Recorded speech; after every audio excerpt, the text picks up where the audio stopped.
2편으로 돌아왔습니다. 네. 최근에 탐방 더 많이 다니고 계신다고. 보통 한 달에 10개? 몇 개? 다음 주는 4개? 아, 요즘 기름값도 비싼데 어떡해요? 어떡해요? 협찬 좀. 진짜 협찬 받아야겠다. 그래서 최근에 이제 탐방 다녀온 기업 중에서 우리 네. 투자자분들이 좀 알았으면, 그리고 더 심도 있게 공부했으면 하는 2개를 오늘 좀 소개받을까 합니다. 네. 일단 최근에 탐방 갔다 온 종목들 중에서는 약간 좀 시가총액도 너무 낮고 이래서 이거를 여기에서 말하는 건 좀 그런 것 같아서 컨셉을 일단 실적이 좋은 종목과 그리고 하나는 되게 흥미로운 종목을 좀 다른 데에서도 뭐 말을 하긴 했는데 어쨌든 2개를 말씀드리려고 하는데요. 하나는 MK전자라는 회사입니다. 이 회사는 원래는 140개 이상의 반도체 고객사를 보유한 본딩와이어 전 세계 시장 MS 1위 업체인데 우리가 뭔가 반도체를 생각하면 그 사이에 막 금 같은 게 막 있잖아요. 그거를 이제 여기가 하는 건데 이 회사가 흥미로운 거는 2008년이나 그리고 항상 금융위기 때 항상 사상 최대 실적을 달성했어요. 이유가 뭐예요? 이 회사가 국내 연간 공업용 금 소비량의 3분의 1을 갖고 있어요. 금값이 올라가잖아요. 근데 그거를 뭔가 만들어서 팔 때 완벽하게 판가로 전이할 수가 있어요.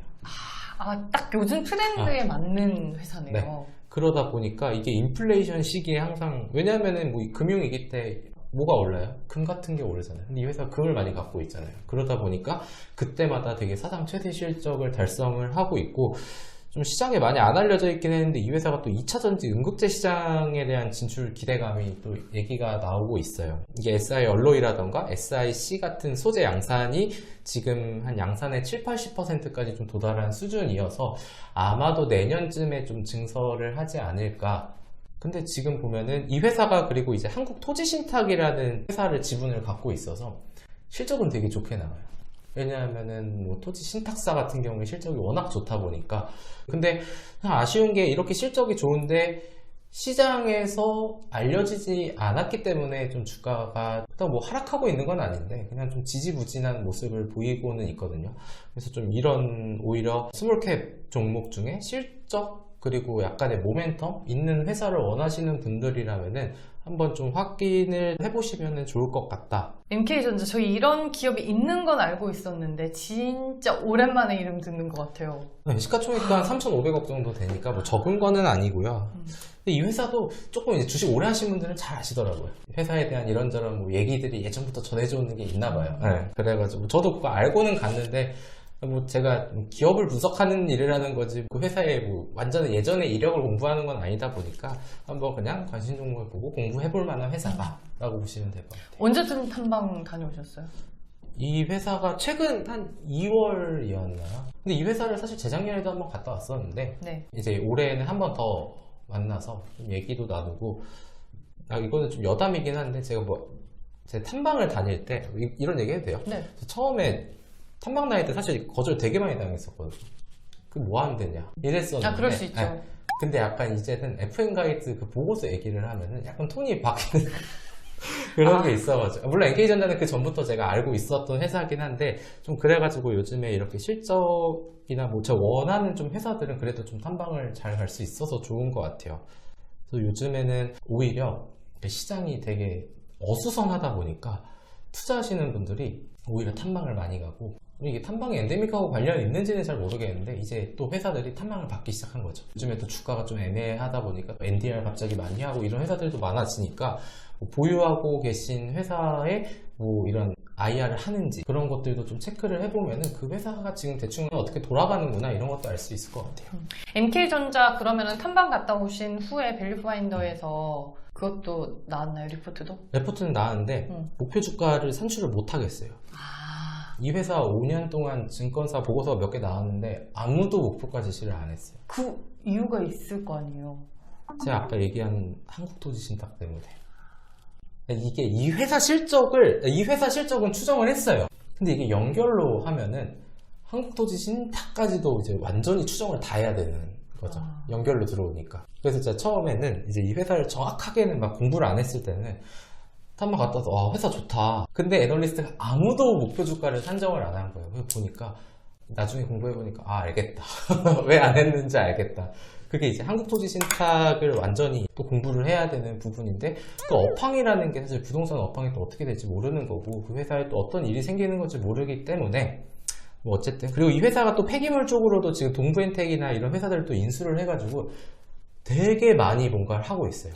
그래서 모멘텀은 충분히 나올 수 있고 실적도 뒷받침이 되고 있다 라고 보시면 될 것 같아요. 너무 좋은 회사고 괜찮은 종목인데 전략은 감으로 때려잡아야 되는 거예요. 토지신탁 때문에. 알겠습니다. 그러면 여러분들 공부하셔가지고 잘 네. 치고 빠지는 걸로. 두 번째 종목은? 그 네. 이제 시가총액 한 1,400억 원, 1,500원 최근에 급등을 했었는데 이 제놀루션이라는 회사가 있어요. 근데 제가 이게 일단은 이 회사를 말씀드리기 전에 제가 진단키트 업체들 탐방 갈 때 항상 무조건 물어보는 질문이 2년 동안 돈을 진짜 많이 벌었어요. 돈 번 걸로 뭐예요?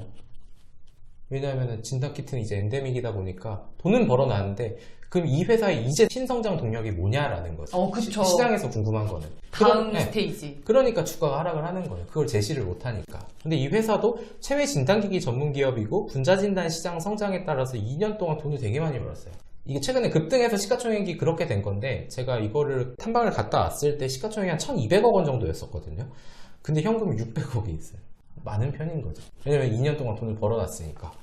그래가지고 이런 상황에서 이 분자 진단 시장이 성장을 할 수 있겠냐라는 얘기가 하지만 2026년 그래도 꾸준히 성장을 해서 한 320억 달러까지는 좀 성장을 할 것 같다라는 얘기를 해요. 그게 뭐 한 4조 정도는 되긴 하는 게 뭐 크면은 크고 작으면 작은 시장이겠지만 어쨌든 이 회사가 굉장히 지금 신제품도 많이 올해 출시 예정되어 있는 게 많고요. 제가 흥미로운 거라고 했잖아요. 근데 지금까지 얘기한 거 흥미롭지 않았잖아요. 그쵸. 네. 이게 최근에 그것이 알고 싶다에도 나왔고 언론 뉴스보드에 굉장히 많이 나오는 게 꿀벌, 멸종. 그래요?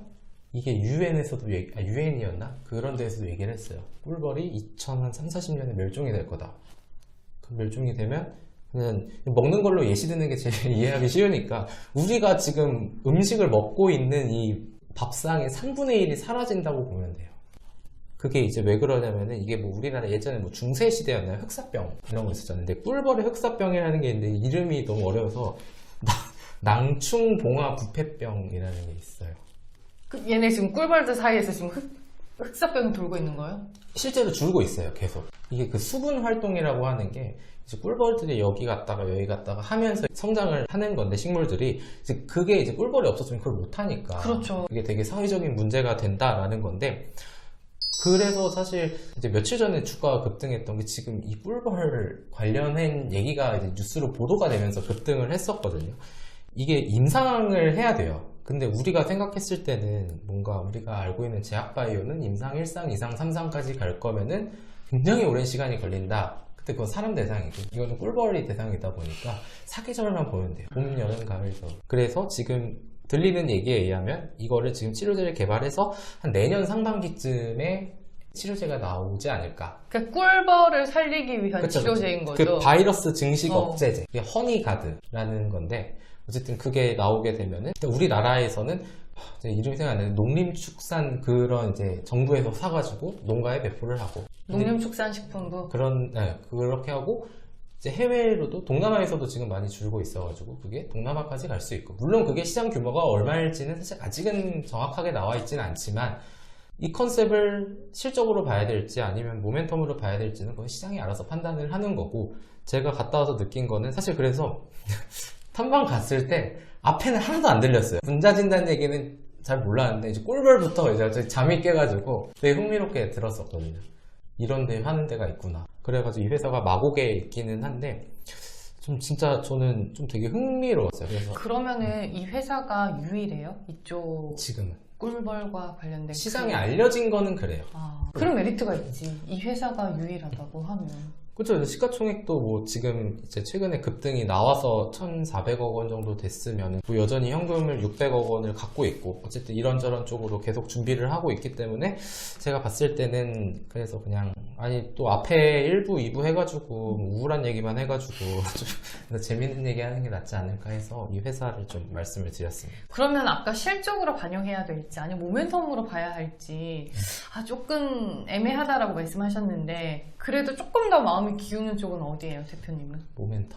왜냐면 내년부터 판매가 되고 뭐 동남아나 이런 데까지 판매가 되는 과정까지는 시간이 더 소요가 될 수 있기 때문에 그래봤자 내년 내후년인데 주식시장을 한치 앞을 볼 수 없는 상황에서 내년 내후년보다는 지금 이런 당장의 모멘텀에 일단은 시장이 집중을 하는 게 아닐까라고 보기 때문에 이 회사 뭐 실적도 계속해서 뭐 나쁘지는 않은데 지금 뭐 우리가 최근에 급등 나오는 사례들을 보면은 대부분 다 모멘텀이다 보니 지금 시점에서는 모멘텀으로 이 회사는 좀 봐야 될 것 같다 라고 보시면 될 것 같습니다. 먼저 모멘텀으로 가고 나중에 이제 진짜 임상이 다 끝나가지고 시판이 됐을 때 네. 숫자로 찍히면 그때 뭐 실적으로 가면 되겠네요. 그쵸. 네.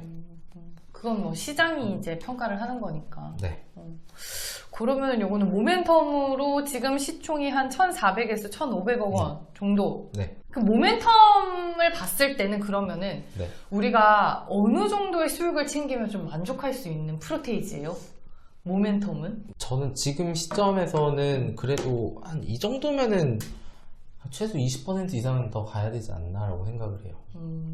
네, 저는 그래서 이게 전고점이 한 22,000원 정도 되는데 이 뭐 물론 이제 기간과 시장에서 언제 어떻게 알아보냐가 중요하겠지만 지금 한 15,000원 정도 되는데 그래도 여기서 시점에서는 30% 이상까지는 좀 봐도 되지 않을까라고 좀 보고 있습니다. 알겠습니다. 이렇게 해서 저희는 이 편을 마무리로 이충원 대표님과 함께 하는 얘기는 여기서 마무리하도록 하겠습니다. 네. 오늘 말씀 고맙습니다. 감사합니다.